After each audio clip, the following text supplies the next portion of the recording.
Shalom saudaraku, pagi hari ini kita kembali merenungkan firman Tuhan dengan judul Kasih Kebutuhan Utamaku bersama dengan saya Fani Paendong. Kebutuhan utama manusia di dalam jiwanya hanya dapat dipuaskan oleh kehadiran rasa kasih. Manusia membutuhkan itu yang paling utama. Pada dasarnya manusia butuh dicintai, dibutuhkan, dirindukan, dan diperhatikan oleh siapapun, terutama oleh orang-orang yang memang dia kasihi. Dan jenis kasih yang dapat memuaskan kebutuhan jiwa manusia sudah diberikan oleh kehadiran kasih agape itu sendiri, yaitu kasih dari Tuhan kita Yesus Kristus.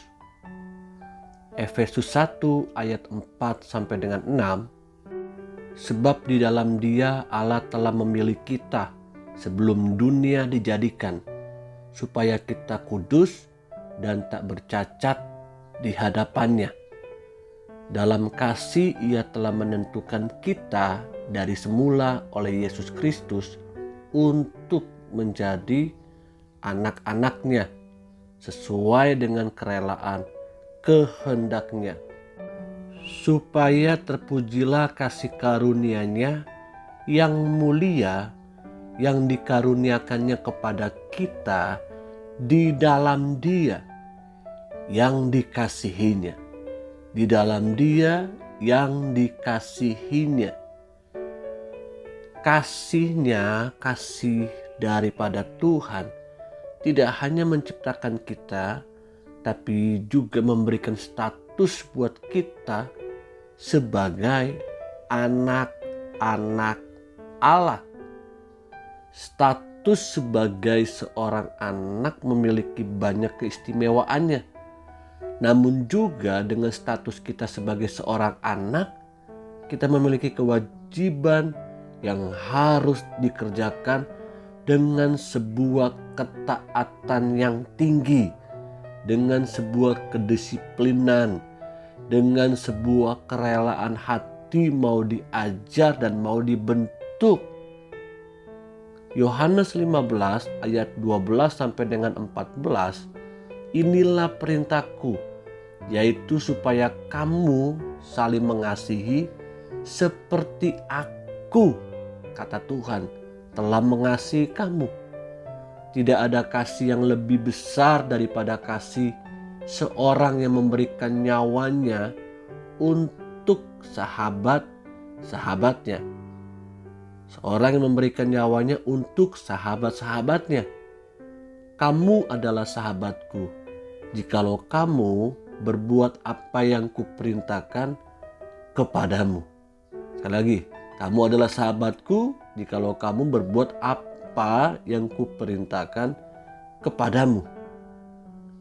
Kasihnya, kasih Tuhan juga bersedia selalu hadir untuk menjadi seorang sahabat sejati. Yesus sebagai seorang sahabat sejati. Kasih Tuhan tidak hanya membuat kita istimewa untuk menjadi anak-anaknya, tapi kasih-Nya juga mengajarkan kita mengerti arti sesungguhnya sebagai seorang sahabat sejati. Sahabat sejati selalu bersedia untuk diganggu dan menjadi tempat curhat yang dapat dipercayainya. Sebagai seorang sahabat sejati, dia bisa menjadi tempat untuk kita berbagi rasa, berbagi cerita. Perintahnya adalah mengasihi, maka kita disebut sebagai seorang sahabat bagi dirinya. Yesus mau kita sebagai sahabat-sahabatnya. Yesus mau juga hadir sebagai sahabat sejati buat hidupku dan hidupmu. 1 Yohanes pasal 3 ayat 16 sampai dengan 18, demikianlah kita ketahui kasih Kristus, yaitu bahwa Ia telah menyerahkan nyawanya untuk kita, Jadi kita pun wajib menyerahkan nyawa kita untuk saudara-saudara kita. Barang siapa mempunyai harta duniawi dan melihat saudaranya menderita kekurangan, tetapi menutup pintu hatinya terhadap saudaranya itu, bagaimanakah kasih Allah dapat tetap di dalam dirinya? Anak-anakku, marilah kita mengasihi bukan dengan perkataan atau dengan lidah, tetapi dengan perbuatan dan dalam kebenaran. Perbuatan dan dalam kebenaran. Bahasa kasih bukan banyaknya kata-kata. Aku mengasihi kamu, aku mencintai kamu, aku sayang kamu. Tapi bahasa kasih adalah wujud daripada kasih itu sendiri. Wujud dari perkataan kita mengasihi. Kasih tidak mementingkan diri sendiri dan tidak sama sekali mencari keuntungan di dalam setiap perbuatan kasih. Bahkan di dalam setiap tindakan kasih kita.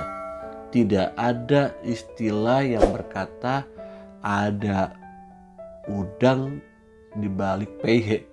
Bukan, saudaraku. Tapi kita belajar di sini bahwa hidupku dan hidupmu ketika kita mengasihilah dengan tulus, sehingga orang bisa melihat perbuatan baik kita dan memuliakan Bapa kita yang di sorga. Amin. Jadi mari hari-hari ini kita belajar untuk mempraktekkan kasih kita juga kepada sesama, karena kita sudah menerima kasih sejati daripada Tuhan. Haleluya. Amin.